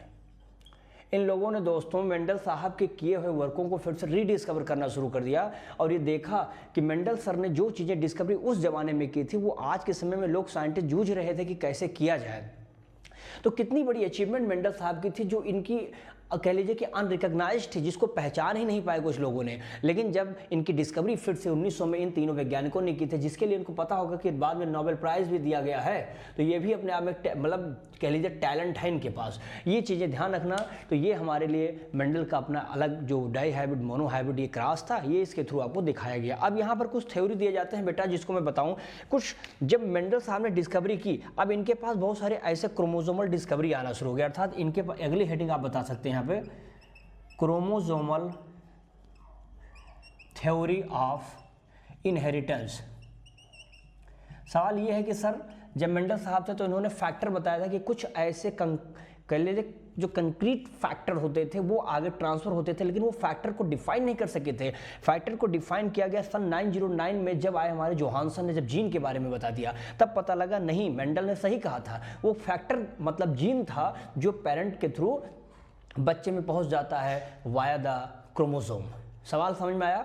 अब आते हैं कि क्या क्रोमोसोम भी किसी इनहेरिटेंस के लिए responsible? Of course, Tatum and Boveri का बहुत बड़ा अपना योगदान रहा है बेटा इस क्षेत्र में। तो देखिएगा, इन्होंने सजेस्ट किया था क्रोमोसोमल थ्योरी होता क्या है। तो इसमें जो थे हमारे महान वैज्ञानिक सटन एंड बावेरी ने सन 1902 में ये प्रूफ किया कि माता पिता से जो कैरेक्टर होते हैं वो सिर्फ जीन ही नहीं बल्कि जीन के ही तरह क्रोमोसोम भी जिम्मेदार होते हैं बेटा, जो क्या करते हैं, ट्रांसफर करते हैं। क्रोमोसोमल एक प्रकार से कह दिया कि हाँ, यहाँ पर क्रोमोसोमल को बता दिया एज अ व्हीकल होता है। तो क्रोमोसोम को क्या बता दिया इन्होंने, कहा कि ये सर एक व्हीकल होता है जो ट्रांसफर करता है क्या चीज़ को, या व्हीकल ऑफ हेरिडिटी को, हेरिडिटी को। ये जो होता है एक जनरेशन से दूसरे जनरेशन में ट्रांसफर करते हैं, मतलब किसके through, via gamete, via gametes. ये चीज ध्यान रखना। हालांकि जो होमोलोगस क्रोमोसोम होते हैं बेटा, जानते हैं कि एक जैसे सेम क्रोमोसोम होते हैं। होमोलोगस जो क्रोमोसोम होता है, होमोलोगस जो क्रोमोसोम होता है ये सेपरेट हो जाते हैं बेटे। कब होते हैं ये सेपरेट? जब फॉर्मेशन किसका होता है, गैमीट का। जब फॉर्मेशन गैमीट का होता है तो ये हमारे क्रोमोसोम क्या हो जाते हैं, फाइनली यहाँ से अलग हो जाते हैं, जो हेट्रोजेनस है ना। फैक्टर, आप जानते हैं कि जो फैक्टर होता था, अर्थात अभी मैंने आपसे कहा कि वो वास्तव में जीन था, यही कैरिड करता है, ये कैरिड करता है एंड फाइनली ये ट्रांसफर होता चला जाता है, कैरेक्टर को माता पिता से लेकर चला जाता है। तो यानी इसमें ये देखा गया कि जो हमारे ये महान वैज्ञानिक हो सटन एंड बावरी ने 1902 में ये प्रूफ करने की कोशिश की, जिस तरह से जीन किसी भी फैक्टर को आगे ले जाने का काम करता है, माता पिता से कैरेक्टर को ले जाकर बच्चों में प्रोजेनी में छोड़ाता है, ठीक उसी तरह से हम अगर इसको क्रोमोसोम के थ्रू सैंपल करें या क्लियर करना चाहें तो बिल्कुल सही है। क्रोमोसोम भी उसी तरह से काम करता है जिस तरह से जीन करता है, और फाइनली ये यहाँ से वहाँ तक फैला ले जाता है। सही है बात? दिख रहा है यहाँ तक किसी बच्चे को? देखो, कोई दिक्कत इसमें नहीं है, सब है ना। इसके लिए बहुत अलग अलग साइंटिस्टों ने अपना अपना रिसर्च दिया। जैसे एक अगर मैं बताऊं यहाँ पर बेटा, एक मॉर्गन का सिद्धांत है, ध्यान से देखिएगा। एक वैज्ञानिक था जिसका नाम था मॉर्गन्स, है ना। तो मॉर्गन्स का एक्सपेरिमेंट क्या है? मॉर्गन का एक्सपेरिमेंट, देखिए मॉर्गन के एक्सपेरिमेंट को हम इनको बोलते थे फ्लाईमैन के नाम से। सवाल ये सर इसको फ्लाईमैन क्यों कहा गया? बेटा फ्लाईमैन इसलिए क्योंकि इनका जो पूरा का पूरा खेल था ये फ्रूट फ्लाई पे था। और फ्रूट फ्लाई बोला जाए तो मतलब ध्यान रखिएगा ड्रोसोफिला मेलानोगैस्टर। तो ये हमारा किस पे था? ये हमारा ड्रोसोफिला मेलानोगैस्टर। इन्होंने इस पर बहुत एक्सपेरिमेंट किया था बेटा। तो मॉर्गन के ऊपर सवाल ये बनता था कि मॉर्गन ने क्यों ड्रोसोफिला मेलानोगैस्टर को यूज़ किया था अपने एक्सपेरिमेंट के लिए? बेटा क्यों था? क्योंकि सबसे नंबर पॉइंट ये बताइए कि सर इसके पास बहुत ज़्यादा क्विक नंबर में क्या निकलते थे, ब्रीड बहुत ज़्यादा होता था। यानी ये ध्यान रखिएगा, ब्रीड ज़्यादा होता था, लाइफ स्पेन मात्र 12 से 14 दिन तक होती थी। तो जरा दिमाग लगाना, कम समय में ज़्यादा बच्चे पैदा कराते चलो। तो इन्होंने खूब ज़्यादा ब्रीड कराया, 12 से 14 दिन में कहानी ख़त्म कर देती थी। एक मैटिंग में ध्यान रखिए, वन मैटिंग, जब एक मैटिंग करता था ये, जब इसमें एक मैटिंग होता था बेटा तो 100 ऑफ प्रोजनी, याद रखिएगा 100 ऑफ प्रोजनी एक मरतबा में छोड़ देता था। तो कितना अच्छा था, अलग अलग वेराइटीज़ को पता करने में काफ़ी इजी था इनके लिए। तो फ्रूट फ्लाई के अंदर एक कैरेक्टर और था, इसमें डाइमॉर्फिज्म से होता था। डाइमॉर्फिज्म मतलब बेटा जिसमें मेल और फीमेल दोनों को आसानी से सेपरेट किया जा सके, अलग कर सकते हो। बेस कुछ भी हो, आंख का कलर हो, कलर बॉडी हो, स्किन हो, उसको इन्होंने एक्सपेरिमेंट में दिया भी, अभी मैं आपको बताऊंगा। तो कुछ इंपॉर्टेंट कैरेक्टर हैं कि मेंडल आखिर एक्सपेरिमेंट जो हुआ इनका क्रोमोसोमल सिद्धांत पे, मॉर्गन ने क्यों उसके लिए ड्रोसोफिला मेलानोगैस्टर का इस्तेमाल किया। तो कुछ इंपॉर्टेंट, ब्रीड ज़्यादा होगा, लाइफ स्पेन कम होती है, मैटिंग एक मरतबा हुआ, 100 टाइम में 100 प्रोजेनी बनेंगे, डाइमॉर्फिज्म इसमें देखने को मिलता है। तो ये हमारे लिए क्या होता है, इसमें एक और हेरिडिटी वेरिएशन बहुत होता है, इसमें हेरिडिटी वेरिएशन बहुत होता है। तो ये भी इसके लिए हो गया। तो हेरिडिटी वेरिएशन इसमें होता गया और खूब ज़्यादा मात्रा में ये चीज़ क्लियर हो गया। यहीं पर एक कॉन्सेप्ट आपको समझना है बेटा, लिंकेज का कॉन्सेप्ट क्या होता है ये भी यहीं पर समझाता हूँ। देखो अगर आपसे कभी पूछा जाएगा कि बेटा ये लिंकेज का कॉन्सेप्ट क्या होता है, तो सिंपल बताइए कि सर इसमें एक फिजिकल एसोसिएशन हो जाता है। क्या होता है इसमें? एक फिजिकल एसोसिएशन किसका? दो या दो से ज़्यादा जीनों का आपस में होता है। कहाँ पर? क्रोमोसोम पर। अगर लिंकेज बेटा ध्यान रखना, अगर लिंकेज ज़्यादा है ना, तो यानी कि जो जीन थे वो कहाँ पर है? जो जीन है बहुत ही क्लोज मौजूद होते हैं, है ना। अर्थात इसमें रिकॉम्बिनेशन क्या हो जाएगा? रिकॉम्बिनेशन बहुत ही कम हो जाएगा, है ना। तो पेरेंटल कॉम्बिनेशन क्या होगा? पेरेंटल कॉम्बिनेशन ज़्यादा हो जाएगा, कॉम्बिनेशन ज़्यादा हो जाएगा। तो ये लिंकेज के अंतर्गत अगर बात आती है, इतनी पॉइंट को अगर आप बता ले जाते हैं तो बहुत बड़ी बात है। रिकॉम्बिनेशन थोड़ा जस्ट अपोजिट होता है, ये भी समझ लीजिए लगे हाथ। रिकॉम्बिनेशन बेटा जब कभी आपसे पूछा जाएगा तो रिकॉम्बिनेशन जब बताना रहेगा तो बस इसमें एक चीज़ बताना बेटा, इसमें लूजली पैक्ड होते हैं। कैसे होते हैं ये? रिकॉम्बिनेशन में लूजली लिंक्ड होते हैं जीन, है ना। यानी कि कह लीजिए कि इसमें लिंकेज क्या हो जाता है? कम हो जाता है। रिकॉम्बिनेशन क्या हो जाता है बेटा? बढ़ जाता है ना। नॉन पेरेंटल कॉम्बिनेशन इसमें ज़्यादा हो जाता है। तो नॉन पेरेंटल कॉम्बिनेशन इसमें ज़्यादा हो जाएगा। ये प्रोसेस होते हैं जिसमें हमको लिंकेज और जीन के बारे में आसानी से समझने में इजी हो जाता है, ठीक है ना। इस तरह से मेंडल ने बहुत सारी बातें इसमें एक्सपेरिमेंट की थी। उन्होंने वाइल्ड टाइप के जो है कैरेक्टर को लिया था और साथ ही साथ बेटा इसमें इन्होंने कुछ म्यूटेंट कैरेक्टर को लिया था। जब इन्होंने दोस्त ऐसे कैरेक्टर को लिए जिसमें ब्राउन बॉडीज़ थी और इनकी जो कह लीजिए कि पूरी की पूरी रेड मेल, तो ये कैरेक्टर लिया गया। ऐसे अलग अलग डिफरेंट टाइप के जो ड्रोसोफिला थे उनके कैरेक्टर्स को ले करके ये बारे में बताया गया और अपने एक्सपेरिमेंट को प्रूफ किया गया कि जीन की तरह हमारा जो क्रोमोसोम होता है वो भी एक प्रकार से क्या करता है? इनहेरिटेंस करने का काम करता है। ये बात सही है। चलिए इसको सॉल्व लीजिए, फिर आगे बता दे रहा हूँ।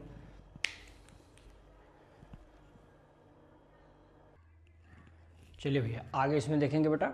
अब इसमें एक सवाल उसमें पॉइंट रह गया था। देखो अगर लिंकेज ज़्यादा है, रिकॉम्बिनेशन कम होगा, अर्थात ये आपस में रेसिप्रोकल होंगे। ये ध्यान रखना कि जितना ज़्यादा लिंक होगा उतना ज़्यादा रिकॉम्बिनेशन कम हो जाएगा। भाई ये है, इसमें खूब नज़दीक नज़दीक नज़दीक आप जीन को लिंक कर दिए तो कहाँ रिकॉम्बिनेशन हो पाएगा क्रॉस करते समय। लेकिन अगर एक जीन यहाँ, एक वहाँ, एक वहाँ, तो ये क्या होगा? रिकॉम्बिनेशन आसानी से बन जाएगा। तो वही चीज़ लिखा है इसमें। इनके एक साइंटिस्ट थे बेटा, अल्फ्रेड स्ट्रोवेंट। इन्होंने क्या किया था? इन्होंने यूज़ किया था रिकॉम्बिनेशन फ्रीक्वेंसी को, अर्थात दो जीन के बीच का डिस्टेंस को मैनेज किया था और इसी का नाम जैसा जेनेटिक मैप के नाम से जाना जाता है। सेक्स डिटर्मिनेशन आप जानते हैं कि किसी भी ह्यूमन बॉडी, अब ह्यूमन में आप जानते हैं सेक्स को कैसे डिटरमाइन किया जाता है, सब पता है आपको। लेकिन सेक्स डिटर्मिनेशन पहले क्यों करना? ताकि जेंडर पता चल सके। तो इसके लिए क्या किया जाए? ये ऑटोसोम होते हैं, देखेंगे मेल और फीमेल दोनों में। यहाँ पर देखेंगे कुछ हमारे क्या होते हैं, मेल फीमेल ऑटोसोम में सेम होते हैं, यानी हमारे में सारी चीज़ें बराबर होती मेल फीमेल में। एलोसोम जो कि सेक्स क्रोमोसोम है, इसमें XX फीमेल, XY मेल होता है। हेट्रोगैमेटिक ही शो करते हैं, हमेशा जान लीजिए जेंडर को डिफाइन करना। जैसे मेल हमारा XX है, फीमेल हमारा मेल XY है और मेल क्या XX है। तो XY जो हमारा मेल है वो हेट्रोगैमेटिक है, वही ये शो करेगा, निर्धारित करेगा कि लड़का होगी कि लड़की होगी, ठीक है। तो जितने भी जेंडर को डिफाइन करना किसी भी ऑर्गेनिज्म में आप देखेंगे तो हेट्रोगैमेटिक के थ्रू ही पॉसिबल है। साइंटिस्ट का नाम हैकिंग 1891 में इन्होंने बेटा क्या किया था? स्पर्मेटोजेनेसिस कर रहे थे बहुत सारे इंसेक्ट के केसेस में। तो उन्होंने देखा कि उनको एक स्ट्रक्चर मिला जिसका नाम दे दिया एक्स बॉडी।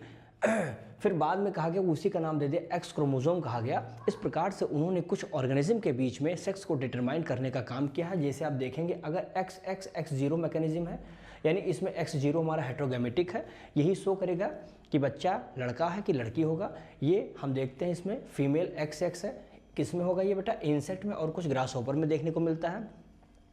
XX और XY जो कि हम सभी ह्यूमन इसी में आते हैं और ड्रोसोफिला भी इसी में आती है। XY आप जानते हैं हेट्रोगैमेटिक होती है, जिसमें आप देख सकते हैं ह्यूमन ड्रोसोफिला इसी में है। फिर आते हैं बेटा ZW। ये क्या होता है? इसमें ZZ जो होता है ये मेल होता है और जो हमारा यहाँ ZW है ये फीमेल है। और फीमेल यहाँ एक मात्र ऐसे एग्जाम्पल है जिसमें हेट्रोगैमेटिक शो कर रही है। अर्थात यहाँ फीमेल डिफाइन करेगी लड़का होगी कि लड़की होगी, बाकियों में तो आपने मेल को ही देख लिया ना, तो यहाँ ZW होगा बर्ड के केसेस में। ठीक, हैप्लो डिप्लो होता है बेटा, जिसमें हैप्लो में आती है क्या हमारी एक ड्रोन आती है जिसमें 16 क्रोमोसोम है, और डिप्लो में क्या आती है क्वीन आती है जिसमें 32 क्रोमोसोम पाए जाते हैं, यानी उसका दुगना हो जाता है। ठीक है ना, जैसे आप देख सकते हैं यहाँ पर मैंने दिखा दिया है, ये हमारा डिप्लॉयड है मेल, यहाँ हनी क्वीन होता है, ये हमारा हैप्लॉयड है फीमेल है जो कि हनी बी होता है। इन दोनों के केसेस में आप देखिए यहाँ क्या है, ये डिप्लॉयड, यहाँ पर देखिए ये डिप्लॉयड हुआ, इसमें मियोसिस चलेगा, और मियोसिस के दौरान आप देख सकते हैं कि यहाँ पर 4 हमारे 1 2 3 4 गैमेट बन के रेडी हो गए। ड्रोन में देखिए मेल हनी बी में क्या होगा बेटा, यहाँ हमारे ये दोनों अलग अलग हो जाते हैं, और फिर क्रोमोसोम हमारे हैप्लॉयड इन नेचर बन गए, दोनों ने आपस में फर्टिलाइजेशन किया, ये बन गया हमारा डिप्लॉयड ट्विन, मेल प्रोड्यूस हो गए, सब फीमेल प्रोड्यूस हो जाते हैं। और लेकिन इसमें बहुत सारे ऐसे भी होंगे जो यहाँ पर गैमेट हमारे अनफर्टिलाइज होते हैं, some of them are unfertilized egg, जो शो करते हैं पार्थिनोजेनेसिस को शो करते हैं।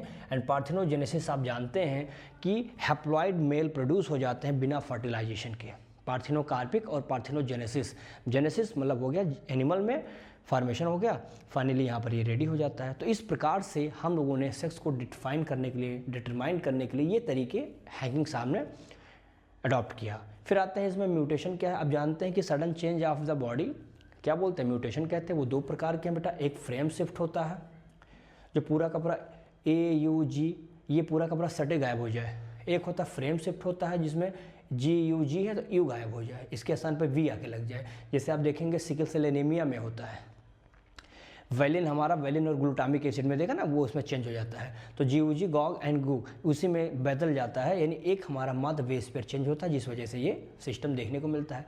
म्यूटाजीन, ऐसे सारे जीन जो म्यूटेशन को कॉज करते हैं वो हमारे लिए क्या कहलाते हैं, म्यूटाजीन के रूप में जानते हैं। और आप जानते होंगे बेटा कि इसमें भी फिजिकल होता है और एक हमारा केमिकल होता है। फिजिकल में अगर कोई पूछे alpha beta gamma ultraviolet rays ये सब होते हैं। केमिकल में बेटा अगर कोई पूछता है इसमें तो मस्टर्ड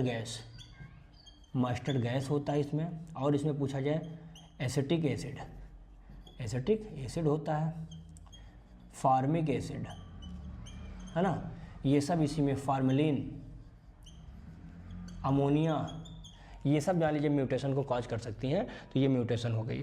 फिर आता है पेडिग्री एनालिसिस। आप जानते हैं किसी भी फैमिली में एक कह लीजिए पेडिग्री ट्री तैयार हो जाती है, यानी हमें ये रोग पता करना हो कि हमारे इस जनरेशन में ये डिजीज़ कहाँ से आई है, रोग कहाँ से आई है, तो ये पता करने के लिए दोस्त हमको एक बहुत बड़ा चार्ट बनाना पड़ता है। जैसे मान लेते हैं कि किसी व्यक्ति में हीमोफीलिया है, उसके पेरेंट में चेक किया गया कहीं नहीं था, अब क्या होगा, उसके मम्मी पापा उसके घर में सब जहाँ पता करेंगे कहीं था ही नहीं, अब वो कहेंगे लाओ इनके नाना के यहाँ देखा जाए, नानी के यहाँ देखा जाए, यानी जब पूरा चार्ट तैयार हो जाता है अपने रिलेशन का, ब्लड रिलेशन का, जिससे ये कंफर्म किया जा सके कि हाँ रोग आया तो कहाँ से आया। इस प्रकार के डिजीज़ को पता करने के लिए बेटा हम लोग पेडिग्री एनालिसिस का सहारा लेते हैं, जो हमारे लिए काफ़ी बेनिफिशियल होता है। बात सही है। अब आइए बात करते हैं कुछ इसमें जेनेटिक डिसऑर्डर के बारे में बात करेंगे, जिसमें 2 टाइप के जो रोग होंगे, क्रोमोसोमल भी हो जाएगा और इसमें आपके जो मेंडेलियन डिसऑर्डर अभी आएंगे ही आएंगे। तो उन सारी बातों को देख करके इस चैप्टर को फिर क्लोज करते हैं।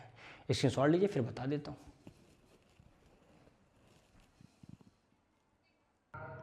चलिए बेटा अब इसमें हम बात कर लेते हैं, इसमें लास्ट टॉपिक होगा जेनेटिक डिसऑर्डर के बारे में। और जेनेटिक जो डिसऑर्डर होता है बेटा इस चैप्टर में आपको 2 जानना है, एक होता है मेंडेलियन, एक होगा मेंडेलियन डिसऑर्डर, एक होता है क्रोमोसोमल डिसऑर्डर, ठीक है ना। यानी मेंडल के अकॉर्डिंग जो डिसऑर्डर रोग हुए हैं उसको बताना है, क्रोमोसोम के आधार पर जो बदलाव है उसको बताना है। तो सबसे पहले मैं बात करता हूँ उसमें मेंडेलियन डिसऑर्डर में सबसे नंबर 1 आता है बेटा कलर ब्लाइंडनेस, यानी कि लाल हरा की पहचान। आप जानते होंगे बचपन में पढ़ते होंगे, लाल हरा की पहचान नहीं कर पाना, ये हमारे लिए क्या हो जाता है, कलर ब्लाइंडनेस हो जाता है, जिसके थ्रू हमारे आंख में आप जानते हैं रेड एंड कोन्स, ये जो रेड कोन्स होता है इस सेल की कमी आंखों में हो जाती है। और इस व्यक्ति को जिसके पास ये कलर ब्लाइंडनेस रोग होता है उसको कभी भी आप देखेंगे तो कभी भी रेलवे पर या कह लीजिए कि उसमें जॉब ही नहीं दिया जाता, बिकॉज उसमें लाल और हरे की पहचान ही करनी है। अब वो लाल को हरा मान करके आगे ट्रेन को छोड़ देगा या हरे को लाल मान के छोड़ देगा तो कितना बड़ा एक्सीडेंट हो जाएगा। इसलिए ऐसे व्यक्ति की सबसे पहले आई की बहुत अच्छी स्कैनिंग की जाती है कि कोई रोग अगर होए तो पता चल जाए। होता क्या है, ये एक्स लिंक्ड रिसेसिव जीन होता है, डिजीज़ होता है, जो रेड कोन्स आँख में जो होता है उसमें कमी आ जाती है। अगर रेड कोन्स हुआ है तब यहाँ पर इसको बोलते हैं प्रोटेनोपिया कहते हैं।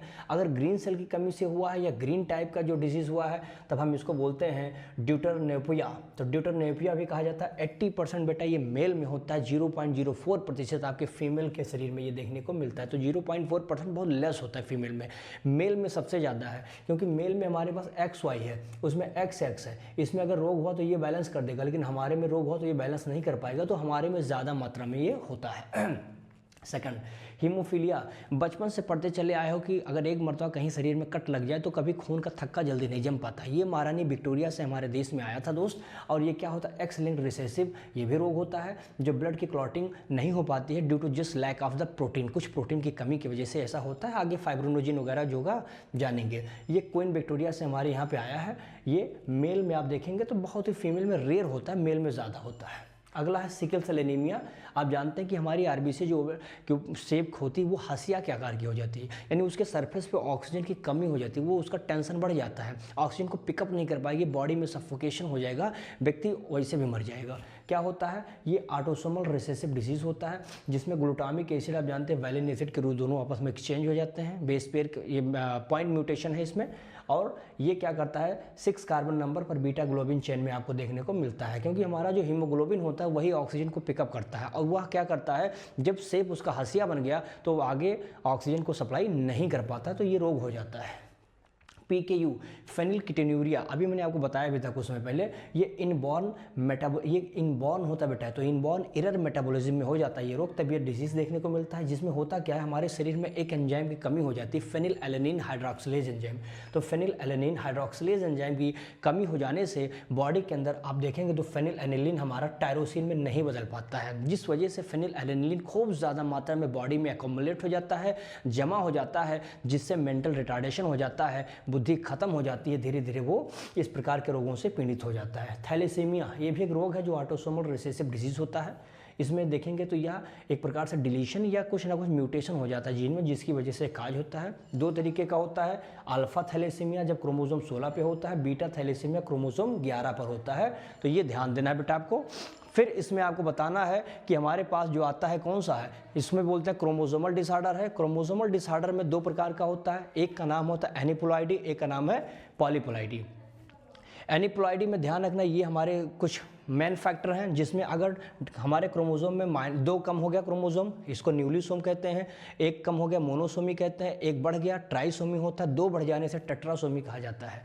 एंड पॉलीप्लॉइडी में पूरा का पूरा सेट ही जब हो जाए, ये स्पेशली प्लांट के केसेस में ज़्यादा देखने को मिलता है, तो जब पूरा का पूरा सेट हमारा जब बढ़ जाए डबल ट्रिपल 6 टाइम तक, तो ऐसे केसेस में पॉलीप्लॉइडी कहते हैं। इसके केसेस में कुछ स्पेशल टाइप के रोग हैं, जैसे एक होता है डाउन सिंड्रोम होता है, जिसको मैंगोलिज्म भी कहा जाता है बेटा।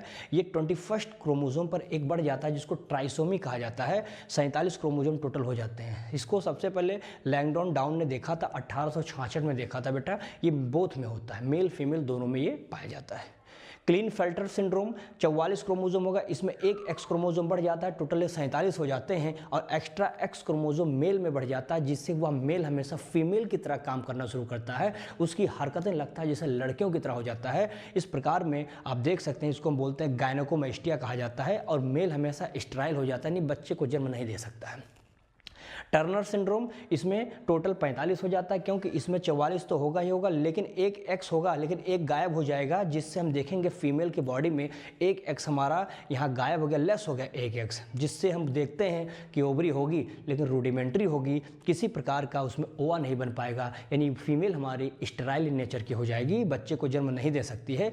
ये चीज़ ध्यान रखना है। तो ये चीज़ें बेटा इसमें क्या हो जाता है, ये हमें देखने को मिलता है। सेकेंडरी कोई ग्रोथ इसमें या सेकेंडरी सेक्सुअल कैरेक्टर कोई डेवलप नहीं हो पाते हैं। तो ये दोस्त हमारा जितना भी था, इस पूरे चैप्टर को मैंने बहुत ही बारीकी से, बहुत ही कन्फाइन यानी कह लीजिए लिमिटेड मात्रा में इस चीज़ों को बता दिया है, पूरा रिवीजन करा दिया है। उम्मीद करता हूँ कि आपको छोटी सी बात ये समझ में आ गई होगी। अब बढ़िया से आप पढ़िए, कोई दिक्कत आती है तो आपको सब बताइए, और नोट्स बना करके खूब बढ़िया से ज़बरदस्त तरीके से पढ़ते रहिए, क्योंकि अब एग्ज़ाम आप देख रहे हैं कि बहुत करीब आने वाला है, डेट भी आ चुकी है फाइनल बोर्ड की। तो इसलिए बेटा अब आप लोगों की जिम्मेदारी है कि लग जाइए, रिवीजन करते रहिए, प्रैक्टिस करते रहिए, इसी से सफलता आपके हाथ में आएगी। नहीं तो आप सोचें कि डायरेक्टली उस समय पढ़ेंगे तो कुछ होने वाला नहीं है। चलिए बेटा, फिर उम्मीद करते हैं कि इतनी बात आप समझ लीजिए। बाकी मिलते हैं एक नए चैप्टर के साथ, तब तक के लिए बहुत बहुत शुक्रिया। Thank you so much. इसमें शॉर्ट ले लीजिएगा।